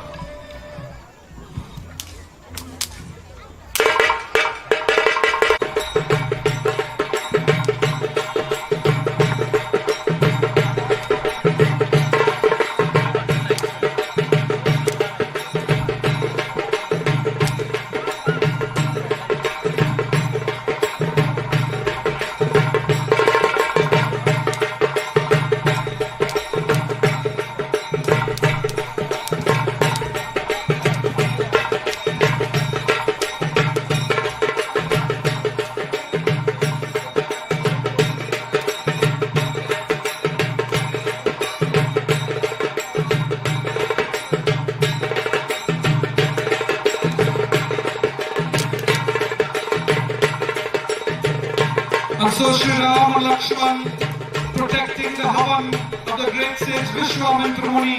But meanwhile Marich and Subahu, seeing the smoke of the havan once again, they took the army and journeyed to that spot where Vishwamitra Muni was performing his havan.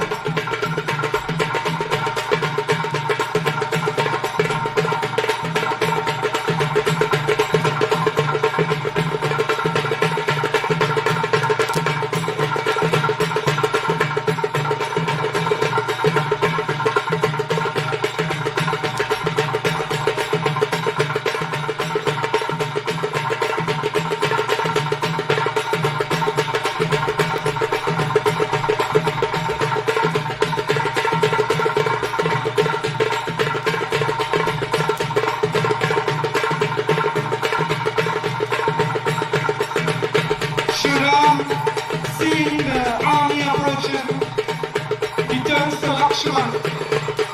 The Lord instructs Lakshman to protect Vishwamitra Muni at all costs. And Shri Ram enters the battlefield with Marich and Subahu.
destroys Subahu with a single arrow.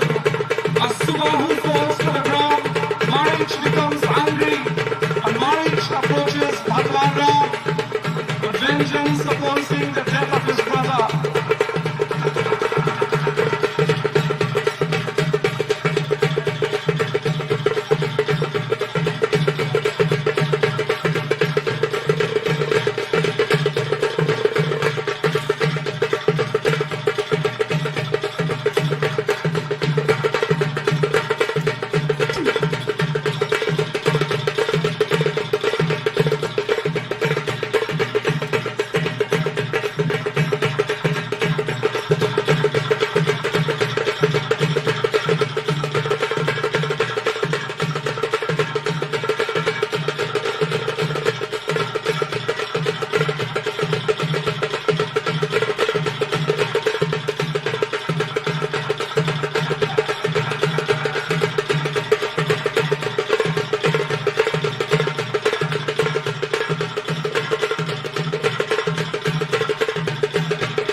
So Shri Ram strikes Marich with a blunt arrow, and Marich he falls miles away to the end of the seashore. Ayodhya Pati Ramachandra ki jai. Shri Ram, he destroys Subahu, he kills Subahu, but he strikes Marich with a blunt arrow. And so Marich he falls miles away to the end of the seashore in a state of unconsciousness. Shri Ram knew that Marich had a purpose, that it would be Marich who would assume the false pretense of a deer to lure himself and Lakshman to the forest land so that Ravan will be able to take Sita. And for this reason, Marich was not killed. And so Shri Ram, he approached the sage Vishwamitra Muni, and he says, "Hey Vishwamitra Muni, we are here as Kshatriyas, and our duty is to protect the Brahmins. Fear not, O Munivar. The saints and sages will surely be happy from this moment on. For my brother and myself, we are here in the forest lands to destroy the demons and to re-establish dharmic principles on the earth once again. And so saying, Vishwamitra Muni was filled with joy. He was now witnessed Sri Ram, Lakshman and Vishwamitra Muni walking through the forest lands. As Vishwamitra Muni points out the very beautiful part of the forest in which he lives.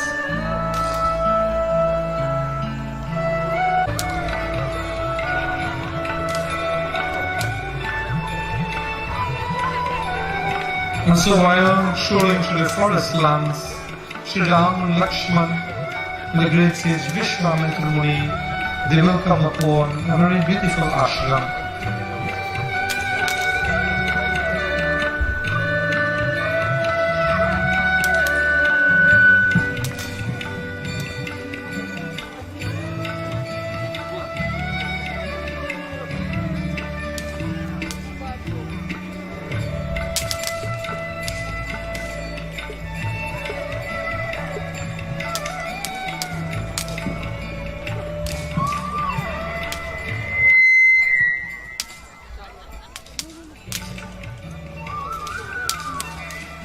And so arriving at this ashram, this ashram was deserted, no birds, no beast, no any living creature. But the Lord, he observed a slab of stone lying there. Shri Ram, he turns to Vishwamitra Muni, hey Muniva, what is the stone about? Vishwamitra Muni, he says, hey Ram, Gautam's consort Ayodhya, having assumed the form of a stone under the curse or the shrap of her husband Gautam Rishi, waits patiently to receive the dust of your lotus feet. Ram, show your mercy and your grace to her. And so Bhagwan Ram, listening to the words of Vishwamitra Muni, he approaches the slab of stone.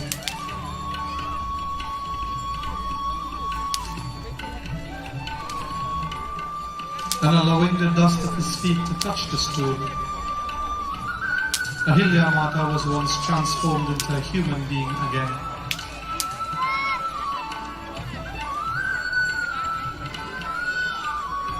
Ayodhya Pati Ramachandra ki jai.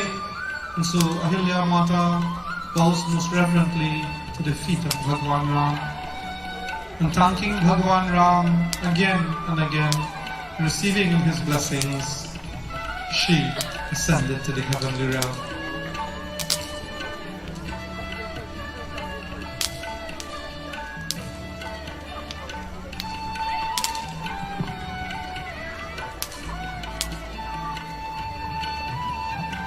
And so Sri Ram, Lakshman, the great sage Vishwamitra Muni continues to the forest lands.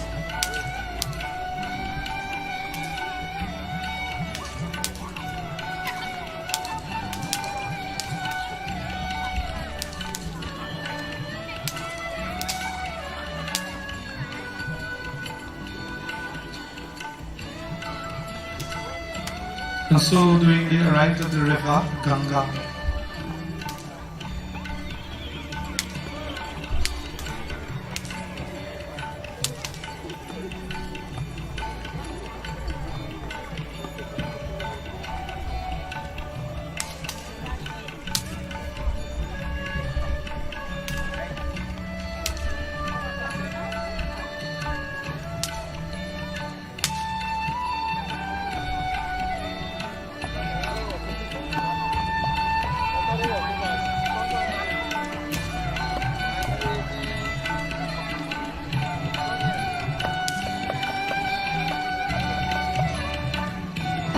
and so arriving at the shores of the river Ganga,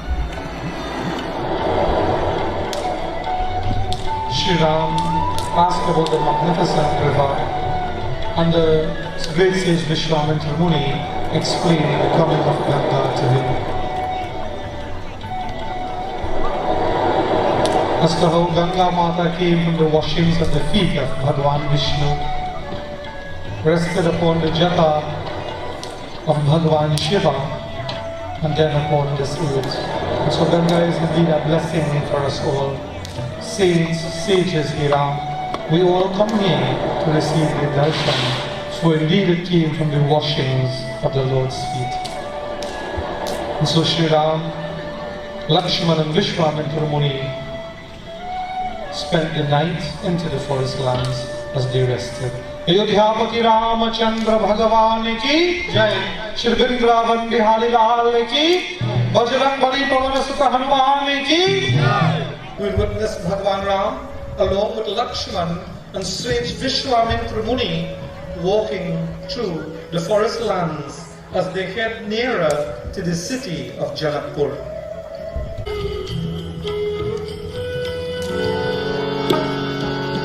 Sangha sachi var suchi mundi bhar sarvar gayati chale chale milan muni nayak hi mudhi karo ehi bhati syar Ramachandra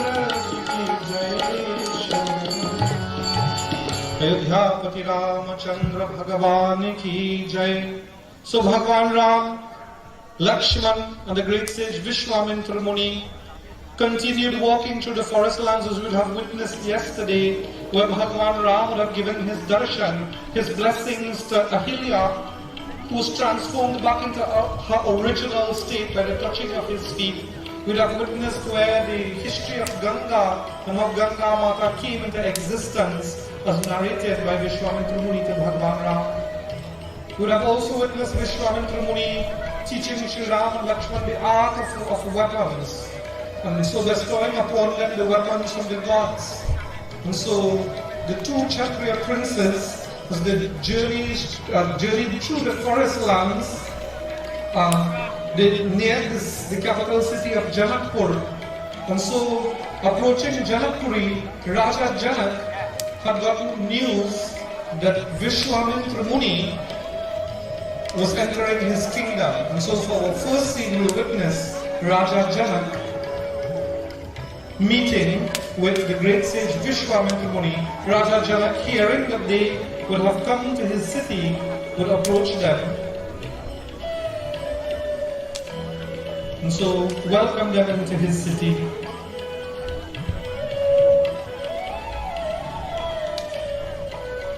So taking with him his faithful ministers and other of his warriors and noble Brahmins, his family preceptor,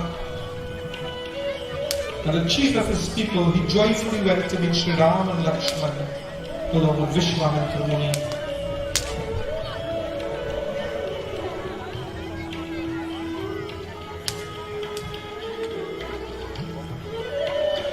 Oh, say, how blessed I am today.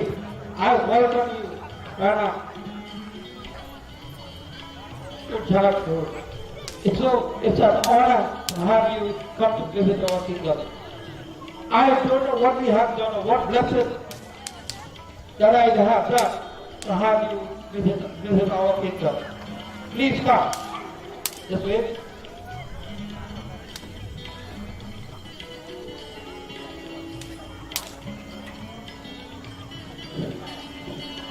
Yes, yes. Come this way. Yes. So it's been a very long time since we have had this come to this part of our kingdom. So I really feel honored today to have you come to visit our kingdom. I am asserting that something good is going to take place with your visit here in our kingdom. So happy, Raja. Yes, very happy. Something great is going to take place. Come this way.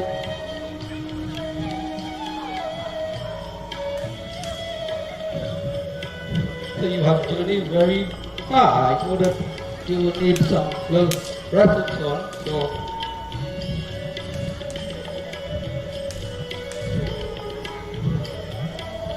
run up.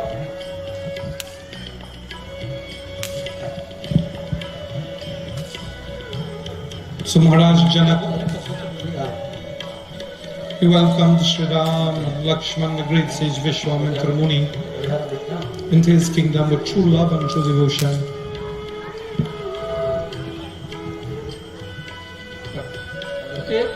Please, after you.